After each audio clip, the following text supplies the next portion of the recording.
मित्रों, आप गरीब हैं, अमीर हैं, इन चीजों की चिंता छोड़ दो दोस्तों। एक बात की जरूरत होती है, आपका आप पर भरोसा होना चाहिए।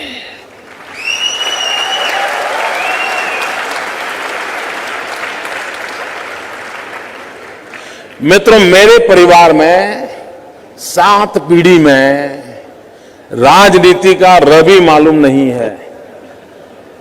मेरे परिवार में कोई राजनीति क्या होती कुछ पता नहीं मेरे परिवार में। और मेरा बैकग्राउंड भी बिल्कुल सामान्य गरीब परिवार का है। आप में से बहुत कम लोगों को मालूम होगा, मैंने पहली बार अभी 2 दिन पहले दिल्ली में आया था तो पहली बार अपने मुंह से मैं बोला था, मित्रों मैं बचपन में रेल के डिब्बे में चाय बेचता था।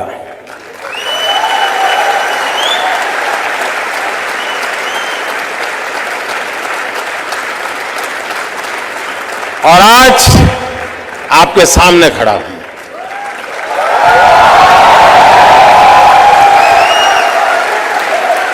और इसलिए दोस्तों, आप ये चिंता छोड़ दीजिए आपका बैकग्राउंड क्या है।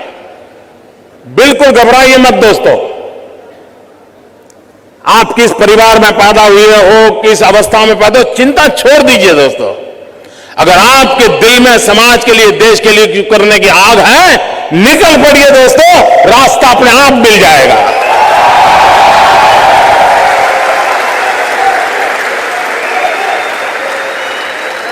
लेकिन मित्रों, लेना पाना बनना, ये ख्वाब लेके चलोगे तो ख्वाब ख्वाब ही रह जाएगा।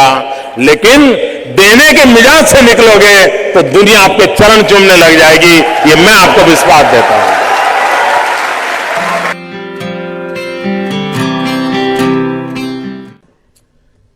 स्टार्टअप, मैं कल एडम से बात कर रहा था तो बड़ा इंटरेस्टिंग है, उसको मिलने जैसा है।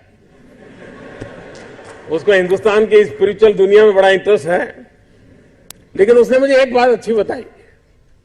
वो कह रहा है जो पैसे कमाने के इरादे से आता है वो कभी स्टार्टअप कर ही नहीं सकता है।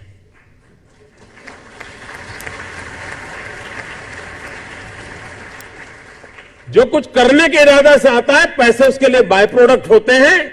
और आप सबने देखा होगा कि आप लोगों ने जब शुरू किया होगा तब आपने बैंक बैलेंस क्या होगा ये कभी नहीं सोचा होगा। लेकिन किसकी जिंदगी में क्या बदलाव लाता हूं यह सोचा होगा, तब हुआ होगा।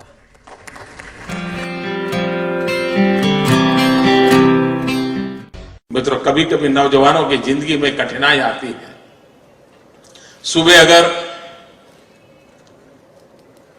किसी क्रिकेटर की अखबार में फोटो देख ली, उसकी बड़ी वाहवाही हुई देख ली, तो मन करता है यार क्रिकेटर बनना अच्छा होगा। दोपहर को किसी टीवी चैनल पर किसी फिल्मी कलाकार का नाम रोशन दिखता रहा तो मन करता नहीं यार ये अच्छा है। शाम को किसी डॉक्टर ने बहुत अच्छा काम किया है देख लिया तो मन करता है यार ये अच्छा है। यानी कई नौजवान मिलेंगे आपको, हफ्ते में 3 नई नई योजनाएं बताएंगे और आप भी परेशान हो गए। यार पिछले हफ्ते तो कह रहा था कि मुझे बिजनेसमैन बनना है और इस हफ्ते कह रहा है नहीं मुझे तो पॉलिटिशियन बनना है। मित्रों, ज्यादातर लोग ऐसे हैं जिनकी इच्छाएं रोज जन्म लेती हैं और ज्यादातर इच्छाओं का बाल मृत्यु हो जाता है। मित्रों, ऐसी क्या इच्छा होती है जिसका बाल मृत्यु हो जाए? कुछ लोगों की तो इच्छा ऐसी होती है जिसका गर्भधारण ही नहीं होता।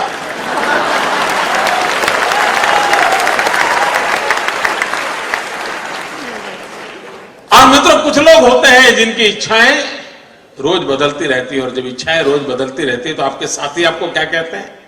आपको यही कहेंगे यार छोड़ो, वो तो बड़ा तरंगी है, वो सुबह शाम नई नई चीजें सोचता रहता है, वो बेकार है यार, वो तो ऐसे ही उटपटांग बातें करता है। ऐसा ही होता है ना। मित्रों, मेरा कोई नौजवान साथी ऐसा नहीं होना चाहिए जिसकी इच्छाएं लोगों के लिए मजाक का कारण बने। कोई नौजवान ऐसा नहीं होना चाहिए जिसकी इच्छाएं तरंग बन जाए। और इसलिए मित्रों आवश्यक है और कोशिश करनी चाहिए। इच्छा बुरी चीज नहीं है। लेकिन इच्छाओं को बदलते रहना बुरी चीज है। इच्छाएं स्थिर होनी चाहिए, और अगर इच्छा स्थिर है तो संकल्प बनती है, और संकल्प में जब परिश्रम जुड़ता है तो सिद्धि बन जाती है। और इसलिए इच्छा प्लस स्थिरता इज इक्वल टू संकल्प, संकल्प प्लस परिश्रम इज इक्वल टू सिद्धि। इस छोटे से अर्थ अलजेब्रा के समीकरण को लेकर के हम जिंदगी को बनाने की कोशिश करेंगे तो मैं मानता हूं मित्रों कि हम जीवन में कभी विफल नहीं हो सकते।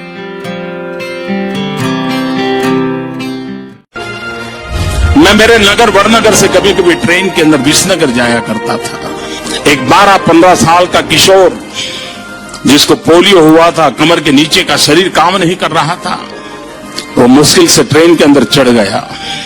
उस गंदे कपड़े थे, भिक्षुक जैसा लगता था, लेकिन वो भीख नहीं मांगता था और हर किसी के पास जाकर के वो रिक्वेस्ट करता था मुझे बूट पॉलिश करने के लिए दीजिए। और उस समय 10-15 पैसे में बूट पॉलिश होती थी, और लोग कभी दया भाव के कारण, कभी करुणा के भाव के कारण उससे अपना जूतों की पॉलिश करवाते होंगे।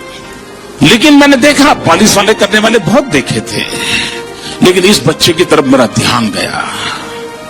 मैं देख रहा था क्या कर रहा है। उसने क्या किया, अपने गंदे टूटे फूले झोले में से उस दिन का टाइम्स ऑफ इंडिया निकाला और उस पर लिखा था, ग्राहक के प्रति उसने लिखा था कि आज का दिन बहुत ही शुभ हो, आपकी यात्रा शुभ हो, आपके सारे काम सिद्ध हो। अंग्रेजी में उसने एक छोटा वाक्य लिखा था।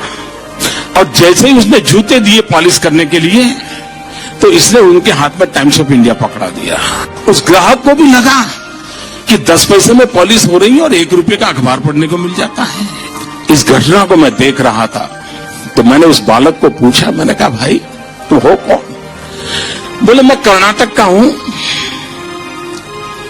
तो कोई परिवार में है नहीं, मेरी शरीर की हालत अच्छी नहीं है, लेकिन मैं सम्मान से जीना चाहता हूं, इसलिए मैं यहां पहुंच गया हूं, करते करते काम कर रहा हूं। और बोले मैं लोगों की सबसे अधिक सेवा करना चाहता हूं। बोले हर दिन सुबह एक टाइम्स ऑफ इंडिया खरीद लेता हूं और दिन भर में 25-30 लोगों की जब पॉलिश करता हूं, 5 मिनट 7 मिनट पॉलिश करता हूं, उतनी देर वो अखबार पढ़ लेते हैं और मुझे आशीर्वाद भी देते हैं, पैसे भी देते हैं।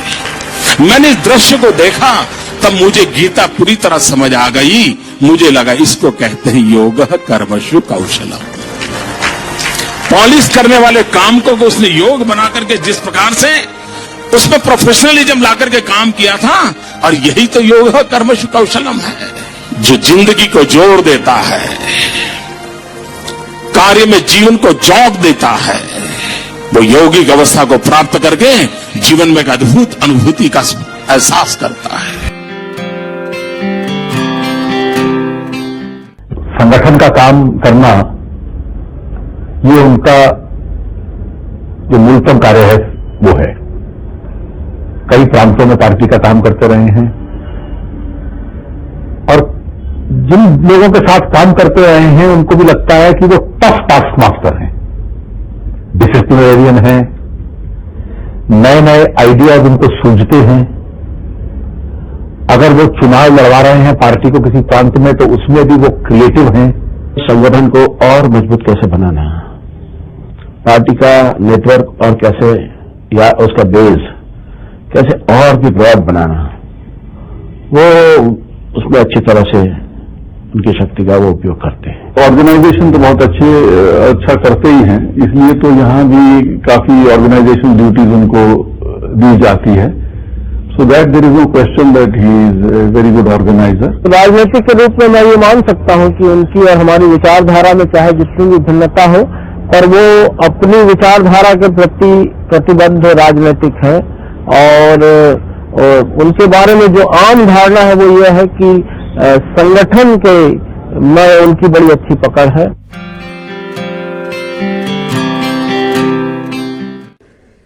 क्योंकि ज्यादातर ये फर्स्ट जनरेशन एंटरप्रेन्योर है, ऑल स्टार्टअप्स। और जब कुछ सोचा होगा, नहीं बेटे अपना काम नहीं, तो कहीं नौकरी कर ले। शुरू में जब दोस्तों ने सुना होगा, बहुत मजाक उड़ाया होगा, उपहास किया होगा, जाते आते आपको उसी उपनाम से सुनाते होंगे, ये कुछ करने वाला है, ये करने वाला है। फिर एक पल आया होगा, सारी दौर विरोध हुआ होगा, सब दूर परिवार के लोगों ने विरोध किया होगा, नहीं ये नहीं करना है, जाओ कमाओ, नौकरी कर लो, देखो उसका पहचान है, वो नेताजी को जानते हैं, जाओ उसको मिल लो।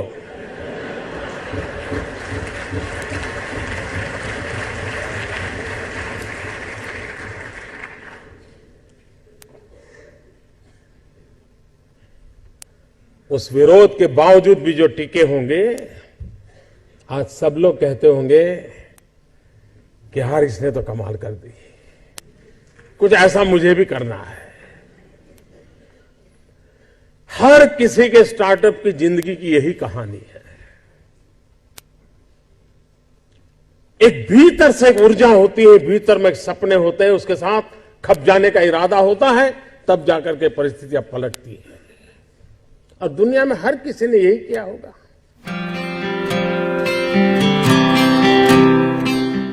आपके जीवन में आप उस अवस्था में है, उस अवस्था में इतना पसीना बहाना चाहिए, इतना पसीना बहाना चाहिए, साथियों को लगना चाहिए कि यार ये एक बड़ा अवसर ऐसा है, खुद मेहनत करता है तो और औरों को कभी कहना नहीं पड़ता है, तो सब लोग दौड़ते हैं। आप अगर बोर्ड लगाओगे एक समय पर ऑफिस आना चाहिए, उसकी उतनी ताकत नहीं कि आप समय के पहले 5 मिनट पहुंच जाए, उसकी ताकत है। आप अफसरों को कहेंगे भाई सप्ताह में 1 दिन दौरा करना चाहिए, रात को गांव में रुकना चाहिए, 2 दिन रुकना चाहिए, उतनी ताकत नहीं है कि जब तक हम जाकर के रुके।